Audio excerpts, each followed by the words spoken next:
E olha que interessante, se você não disse nada sobre o lugar, eu vou interpretar que é no Brasil porque nós estamos no Brasil. Então se eu botei na internet, eu estou cumprindo ou descumprindo o contrato? Estou descumprindo, porque eu botei na internet, está no mundo.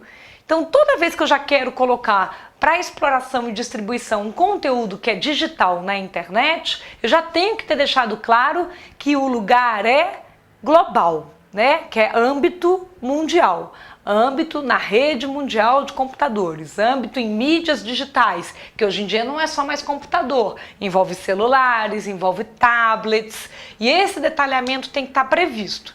Não disse, não pode. Na verdade, é bem assim que funciona a questão do direito autoral. E o tempo? O prazo pode ser determinado, como pode ser indeterminado.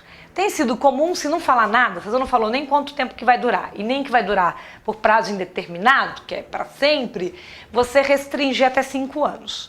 Né? Não mencionou nada, no máximo vai ser 5 anos, para não deixar aquele cheque assinado em branco aberto, porque não foi definido algo claro. Isso sempre vai também favorecer o próprio autor, né? Há um ponto relevante sobre a Lei de Direitos Autorais, é que ela não tratou sobre o empregado autor. A Lei de Direitos Autorais deixou isso para contratos entre as partes. Mas os juízes, a jurisprudência no Brasil já tem interpretação sobre essa matéria.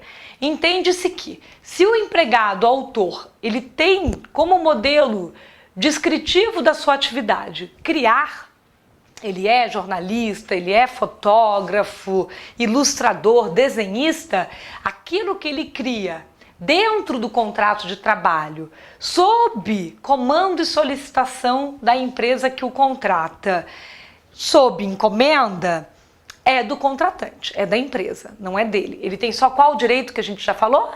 De portfólio, né? Mas existe uma zona cinzenta aí. Há profissionais que a sua principal atividade não é criar.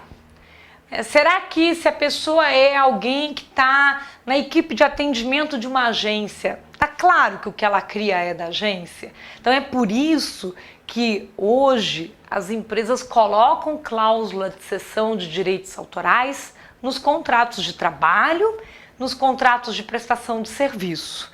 Até porque é muito comum também freelancer.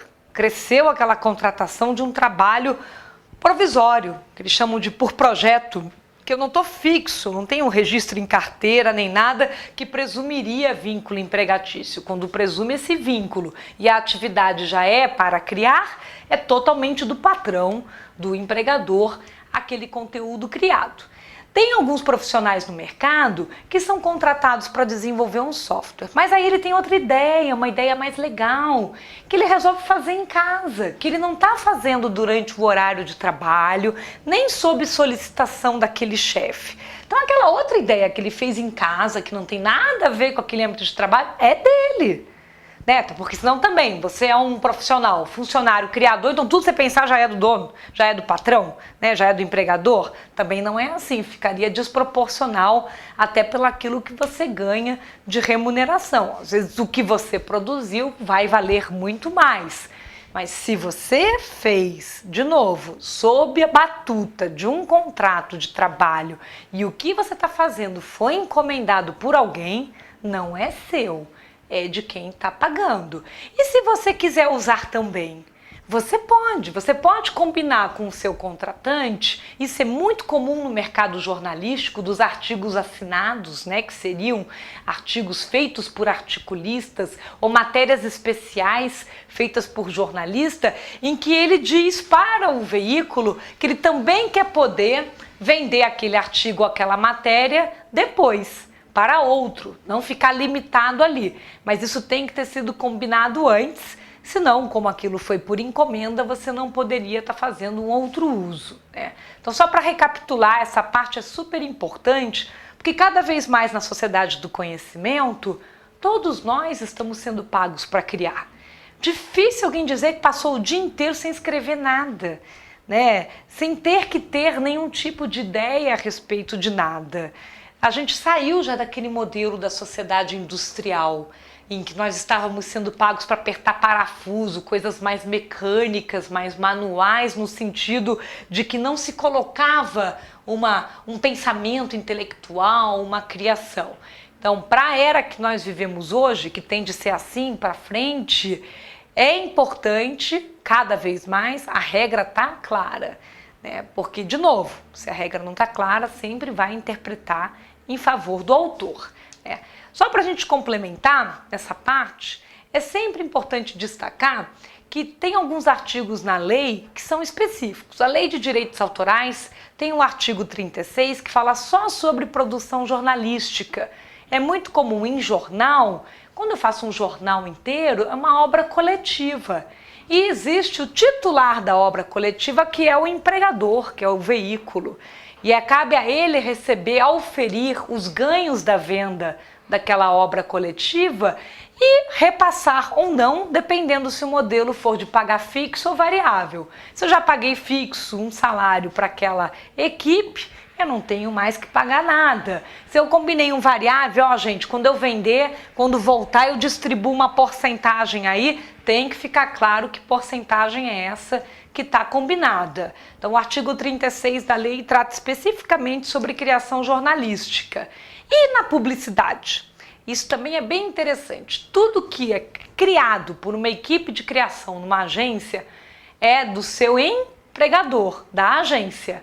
Claro que existe aquela situação cinzenta do freelancer, da pessoa chamada só por um projeto, que é por isso que é tão importante.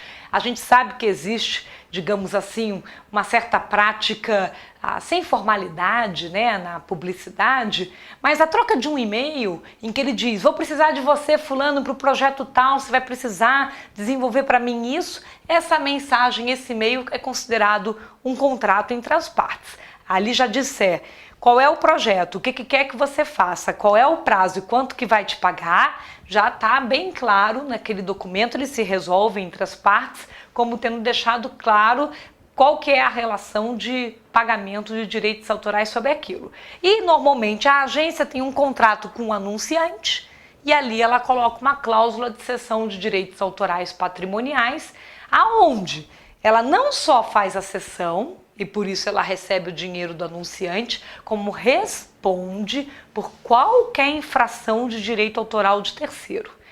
Então, tem muitas contas de anunciantes, agências que sofreram ação, perderam conta porque alguém na equipe usou um conteúdo de outra pessoa, botou ali no material para o cliente, passou para a agência passou para o anunciante e deu problema.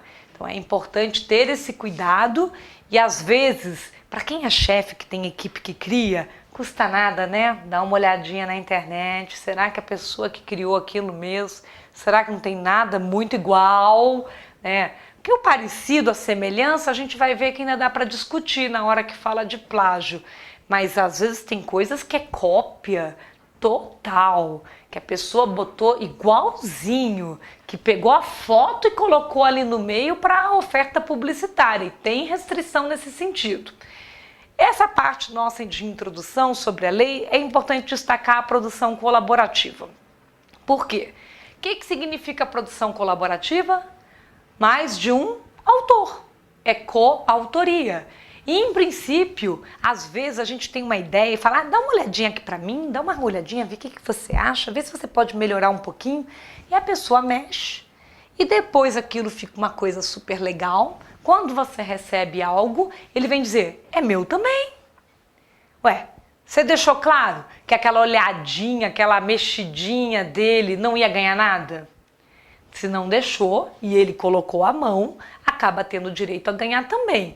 Claro que a ninguém cabe alegar, né, um enriquecimento ilícito, vai ser medido, às vezes até na justiça, essas discussões de direito a respeito de criação. Vide o caso que corre na justiça até hoje do próprio Facebook, da criação do Facebook. Então aquela ideia que implementada, que alguém que ajudou, é super importante em criação colaborativa deixar claro, se a pessoa que te der uma mão vai receber alguma coisa ou se ele está fazendo isso gratuito. Escreve nem que seja um torpedo por celular. Em alguma forma tem que formalizar. Formalizar no direito é colocar por escrito. Porque o verbal, palavras ao vento, isso vai depender de uma testemunha. E às vezes essas coisas não têm testemunha. É bem difícil. Segunda coisa, definir a porcentagem. Afinal, se ele for te ajudar e não é para ser de graça, é para pagar quantos por cento? 1%, 5%, se você não falar nada, é meio a meio. E aí tem gente que se sente injustiçado. Pô, fulano fez só um titiquinho, como é que vai levar metade do negócio?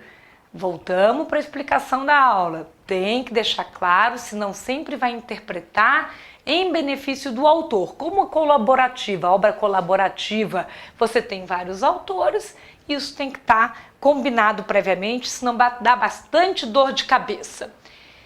A gente vai entrar agora na parte que talvez seja uma das mais interessantes em termos até de questão de polêmica, que são as infrações.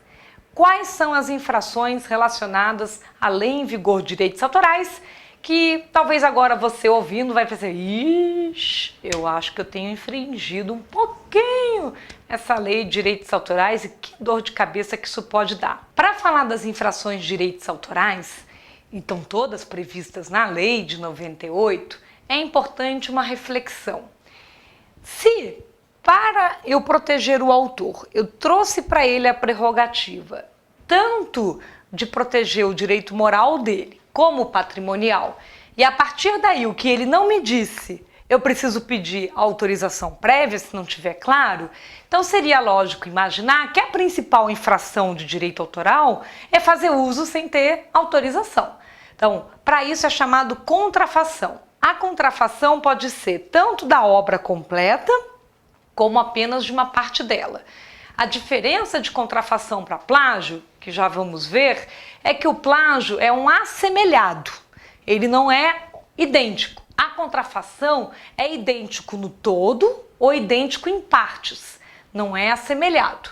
E a contrafação é prevista como crime, né, no nosso ordenamento jurídico brasileiro, e você tem, pelo próprio Código Penal, no artigo 184, a previsão, né, de que a infração de direito autoral é crime, podendo ser condenado à detenção ou até mesmo à reclusão, que pode chegar até a 4 anos, fora a multa. E muitos dos juízes têm dado uma multa punitiva, que é aquela multa exemplar, a multa de 3.000 vezes o valor da licença. Então imagina só, às vezes não vale a pena a infração. É melhor perguntar antes de usar do que correr o risco de depois descobrir e alguém ir atrás e ter que pagar essa conta que não é nada barata. Tem crescido, será, a proteção? Pensa comigo, se a sociedade do conhecimento, o maior ativo é conteúdo, a tendência natural do direito é proteger ou não proteger? É proteger. É claro que podemos flexibilizar o uso, pensar no uso social dos direitos autorais, como foi pensado há muitos anos atrás para a biblioteca, né? A possibilidade de dar acesso à informação. Mas isso não quer dizer que a tendência não seja de cada vez mais remunerar e aumentar a própria proteção do autor, do criador, daquilo que é o ativo principal da era da informação. Então, só para dar um exemplo, eu quero que você veja aí na tela, esse caso é um caso recente, é um caso de 2011, em que a imagem da capa do disco do Erasmo Carlos, criado pelo brasileiro José Luiz Benício, foi copiada, né, literalmente, por um artista estrangeiro de nacionalidade alemã, chamado Circus Maximus. E é interessante de observar que o que ele fez aí? Ele cortou a cabeça do Erasmo Carlos e colou a dele. E o resto todo é igualzinho, até a dobra da barriga é a dobra do Erasmo Carlos. E eu coloco esse exemplo porque isso mostra que a maior parte das pessoas ainda agem que porque está na internet eu posso pegar e posso usar livremente. Isso é um caso, né, está em situação de contencioso, que é quando tem discussão judicial a respeito. Claro que não é fácil entrar com uma ação em outro país, mas acontece, e esse é um caso aí para ilustrar uma situação de infração a direitos autorais.